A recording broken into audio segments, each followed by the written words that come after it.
16.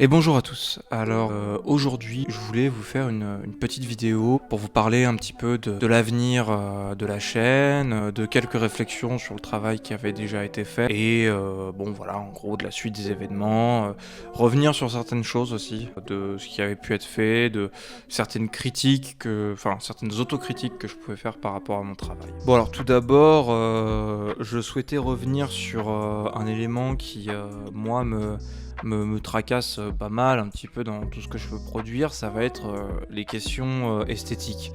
C'est-à-dire que depuis un moment, je me pose la question, voilà, comment rendre une vidéo comme celle que je produis dynamique, comment les rendre intéressantes à regarder, etc.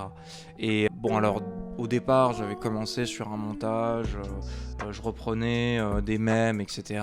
Au fur et à mesure, je m'en suis détaché, je suis passé à autre chose, j'ai essayé d'esthétiser ça, notamment la vidéo sur, la première vidéo sur la langue savoyarde, sur l'introduction au patois, etc. Où là, du coup, j'avais tenté d'esthétiser un petit peu plus la chose différemment. Et aujourd'hui, j'en arrive à un stade où je suis assez fatigué parce que ça me prend quand même beaucoup d'énergie et où je souhaiterais passer un petit peu peut-être à d'autres formats. Donc c'est pour ça qu'aujourd'hui, par exemple, là, je vais vous faire un format qui sera pas illustré. Je sais pas encore comment je vais le faire, comment je vais le monter. C'est possible que j'utilise soit une vidéo Minecraft en fond, soit juste une image fixe ou quelque chose comme ça. Parce que là, pour le moment, je suis à un stade de ma vie où je suis très investi dans le monde associatif, etc. Y compris sur la question des langues régionales. Et ça me prend pas mal d'énergie en fait, de faire du montage, de rechercher une esthétique, de faire toutes ces choses-là. Et du coup, j'ai besoin de pouvoir simplement m'exprimer sur tous les sujets qui m'intéressent et de moins m'appesantir du coup voilà, sur ces questions esthétiques. Pareillement, il y a aussi la question du ton qui va être employé dans les vidéos. Ça a été quelque chose que je vais tourner un petit peu dans tous les sens. Les premières vidéos étaient censées être un peu plus excitées et dynamiques. Après ça, pareil, dans la seconde phase, je suis passé sur des choses un peu plus planantes. Et avec le temps, en fait, je commence à toucher des sujets de plus en plus techniques, de plus en plus spécifiques. Alors moi personnellement j'y trouve une certaine poésie en fait, hein, si jamais je m'intéresse aux langues, à la linguistique et à tous ces petits détails, etc. C'est parce que il y a quand même quelque chose qu'on trouve derrière, quoi. Il y a toujours quelque chose qui moi me fait un petit peu rêver. Mais après, ouais, suresthétiser ce genre de choses, je sais pas si c'est réellement intéressant. Et du coup, voilà, moi, ce que je propose de faire pour le moment, c'est à défaut, moi, de pouvoir monter une grosse vidéo et ce genre de choses, ce serait d'aborder différents sujets de façon beaucoup plus chill, un peu moins préparée, dans un format un petit peu podcast. Alors, je sais pas, je pense que je ferai quelque chose comme ça, voilà, un peu podcast et puis un petit peu aussi laisser une petite place au visuel et surtout à l'écrit, donc pour les citations, les références de livres, etc. quoi, ou tout simplement pour montrer les différentes graphies, parce que ça c'est un truc qui reste quand même nécessaire pour l'étude des langues régionales, vu que souvent on a plusieurs graphies, on a des références, ou parfois tout simplement j'enregistre un truc et j'ai besoin de corriger par-dessus. Pour moi c'est peut-être un peu plus simple, quoi, voilà. Surtout que là, en fait, il y a énormément de sujets que j'aimerais pouvoir traiter, qu'il s'agisse de différents dialectes spécifiques qui concernent aussi bien l'arpitan que l'occitan, ou même dans les langues d'oïl, hein. J'aimerais bien aussi pouvoir faire venir des invités un jour, parce que j'ai quand même des connaissances qui pourraient passer pour faire des vidéos, certaines qui me l'ont demandé. Et dans ce cadre-là, je souhaite quand même continuer à produire quelque chose, mais pas m'épuiser, quoi. C'est un peu ça la question. Parce que ce que je disais juste avant, c'est qu'en effet, je m'investis de plus en plus dans le monde associatif. Là actuellement, je suis passé par l'Institut de la langue savoyarde. J'y ai aussi produit quelques petites choses qui sont pas encore parues. Je vais filer un coup de main là-bas et tout ça et tout ça. Donc c'était un temps qui en fait au départ était uniquement voué aux productions vidéo de la chaîne du coup. Et dans les autres projets du coup que je souhaiterais mener, au-delà de la question de tous les différents petits dialectes éparpillés, il y a vraiment des questions très intéressantes que j'aimerais pouvoir aborder au travers de la question de ce qu'on appelle les langues régionales, avec guillemets, parce que bon, pour moi, il y a quand même une vocation à dépasser cette régionalité, et donc justement leur statut social, leur statut politique, leur histoire, comment elles se sont retrouvées à être dans cette situation actuelle, que ce soit en France, mais aussi dépasser un petit peu les limites françaises, aller voir sous d'autres régimes politiques quel rapport les gens peuvent entretenir avec les langues. Il y a des sujets intéressants à voir du côté de la période de l'URSS dans les années 20-30 où il y avait eu de grands bouleversements, où on avait eu une cinquantaine de langues officielles qui étaient arrivées d'un seul coup dans l'administration, tout un tas de petites langues qui parfois n'avaient même pas forcément de système éducatif et de système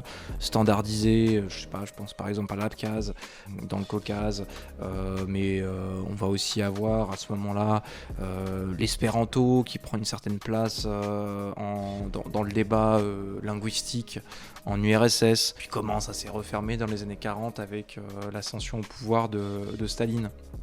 Enfin bref, toutes ces choses-là sont des choses très intéressantes qui pourraient en fait donner un aspect théorique aussi à la plupart des gens qui regardent la chaîne, qui s'intéressent à ces questions-là, etc. Et puis après, là on reste encore dans l'histoire, mais il y a aussi quelque chose qui m'intéresserait, ce serait de parler un petit peu plus de politique en fait, parce que c'est l'intérêt aussi de cette chaîne, étant donné que c'est ma chaîne personnelle, techniquement, c'est que je peux aborder un petit peu tous les sujets. Et moi, il y a un sujet qui me tient clairement à cœur dans ma vie personnelle, c'est quand même la politique. Donc la politique sur la chaîne, comment ça s'organiserait? Tout simplement, je continuerai à vous faire des vidéos comme celle-ci, donc un petit peu podcast audio, peut-être certaines vidéos illustrées sur certains courants politiques. Donc vous faire quelques vidéos sur différents courants politiques qui ont abordé la question, donc déjà, bon, on va pas tourner autour du pot, de l'indépendantisme, de l'autonomisme, donc qu'est-ce qui se passe du côté italien aussi, parce que ça touche aussi le monde arpitan, qu'est-ce qui se passe du côté français, l'histoire de l'indépendantisme et de l'autonomisme en Savoie, de différents endroits. Quand il y aura peut-être des sujets où je m'y connais moins, j'essaierai de voir si je peux ramener du monde, des invités qui pourront plus parler de ces choses-là, hormis sur peut-être un sujet qui serait aussi la nouvelle droite, parce que la nouvelle droite c'est aussi un sujet intéressant, parce que la nouvelle droite s'insère de plus en plus dans les milieux régionalistes, et je le précise tout de suite, je ne valide pas ça, hein, voilà, je suis même pas opposé. Il y a aussi d'autres courants, alors cette fois-ci considérés comme à gauche, et là je mets des guillemets, comme par exemple l'ethnisme. Alors ce courant, je le trouve intéressant sur bien des aspects, mais très très critiquable en fait, et il est vraiment nécessaire de le critiquer. Voilà, bon bref, là je vous donne quelques sujets un petit peu dans le vague, mais ça reste quand même des éléments très intéressants, quoi. De manière générale, on va aussi beaucoup traiter de la question du nationalisme, hein, tout simplement. Qu'est-ce que c'est le nationalisme? Comment ça s'insère? Et pareil, j'annonce la couleur directement, je ne suis pas nationaliste et je ne valide pas le nationalisme. Voilà. Et ceci pour différentes raisons. Vous verrez un petit peu au fur et à mesure des vidéos que pour moi, il y a une définition certaine, on va dire, de la culture, que je considérerais peut-être comme non identitaire, en fait, tout simplement. Vous verrez un petit peu quelle définition j'y mets derrière, quelles sont mes références, mes références bibliographiques et politiques sur ces questions-là. Donc pour ceux qui s'y intéressent, tous les curieux. Je sais aussi qu'il y a des droitards qui suivent la chaîne, mais voilà, tant que vous êtes poli, vous pouvez rester, il n'y a pas de problème avec ça. J'espère simplement vous faire changer d'avis, on va dire. Voilà. Alors maintenant, on arrive au moment croustillant de notre petit échange. Ça va être moi qui fais aussi mon autocritique par rapport à quelque chose. Je vais faire mon autocritique maoïste, comme diraient certains. Alors non, plus sérieusement, j'ai quelques regrets à émettre par rapport à des conneries que j'ai pu mettre sur cette chaîne YouTube. Entre autres, dans les premières vidéos que j'avais faites sur la présentation des différentes langues régionales de France. Déjà, j'étais arrivé avec le drapeau français en arrière-plan, où j'avais dit voilà, on va découvrir un petit peu la France, etc. En fait, c'est quelque chose où je suis plus du tout en accord avec ça aujourd'hui. C'est un élément qui moi ne me plaît pas en fait. Voilà, sur cette chaîne j'ai beaucoup évolué et ça me revient un petit peu en tête. Et du coup, plutôt que de l'effacer un peu honteusement ou de remonter la vidéo, je préférais l'exprimer directement ici. En fait, à ce moment-là, j'étais dans une période un peu compliquée de ma vie, aussi bien sur le plan relationnel que sur le plan politique, en fait. Et j'étais à une période où j'étais un peu en train d'en sortir, justement, mais j'avais encore des restes, on va dire, de rouge-brunisme, du souverainisme de gauche, parce que j'ai été passé un peu par ces mouvances-là sur Internet. Même si je m'étais jamais engagé dans un parti, etc., j'étais plutôt influencé par tout ce que je regardais, tout ce que je consommais comme contenu. Et du coup, j'ai commencé à m'en écarter progressivement. Et en même temps, c'était aussi peut-être un petit peu le fait de se rendre compte de ce que c'était que la nation française, parce que moi, ça m'interrogeait quand même beaucoup, toutes ces choses-là. J'ai commencé à gratter, je l'ai cherché en fait, j'ai cherché les racines de la nation française au travers de la régionalité. Et en fait, j'ai pas l'impression d'avoir trouvé ces racines en tout cas. On pourrait dire qu'en fait la régionalité c'est quelque chose qui est quand même assez étranger à la France sur certains aspects et qui la constitue aussi en même temps. C'est un rapport assez étrange qu'on peut pas résumer avec la simple métaphore d'un bête arbre en fait. C'est réellement une question d'échange social, de construction autour de la construction de la nation française qui est en fait beaucoup plus récente que ce que beaucoup de personnes qui essentialisent la nation veulent bien croire. Donc c'est une question très intéressante et à ce moment-là du coup j'ai eu la bêtise on va dire d'afficher ce drapeau français et aujourd'hui c'est quelque chose que je regrette quand même pas mal. Je suis plus forcément si passionné que ça par ce rapport à la France et j'ai bien plus tendance à penser que souvent c'est le nationalisme français qui vient en fait bloquer le développement d'énormément de cultures, alors qu'il s'agisse des cultures qui ont été régionalisées, mais aussi bien on peut parler des cultures colonisées, on peut aussi parler des cultures urbaines, de toutes ces choses-là. En fait, le nationalisme français vient bloquer le développement des cultures. Donc aujourd'hui j'ai plutôt une forme quand même d'opposition avec tout ce que ça peut développer en fait, et tout le fantasme autour de la nation française a de plus en plus tendance à me rebuter, on va dire, pour être franc. Bref, on approche maintenant des 15 minutes.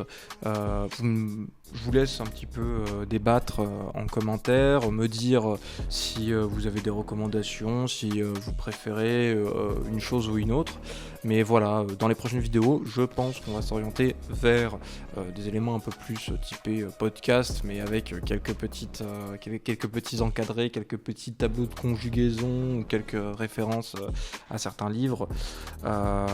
Et on va débattre un petit peu, enfin débattre, je vais parler tout seul sans doute, mais voilà, de la question de la régionalité, de la langue régionale, etc., des différents livres qui sont apparus, toutes ces choses-là, plus aussi peut-être une ou deux vidéos qui aborderont les questions de la graphie savoyarde et des différents dictionnaires que vous pouvez trouver sur internet, comment les utiliser, etc. Donc là pareil, ça va être des vidéos avec peu de montage, juste moi qui branche OBS et puis voilà quoi. Donc voilà, n'hésitez pas à commenter, n'hésitez pas à liker, n'hésitez pas à discuter. On se retrouve bientôt.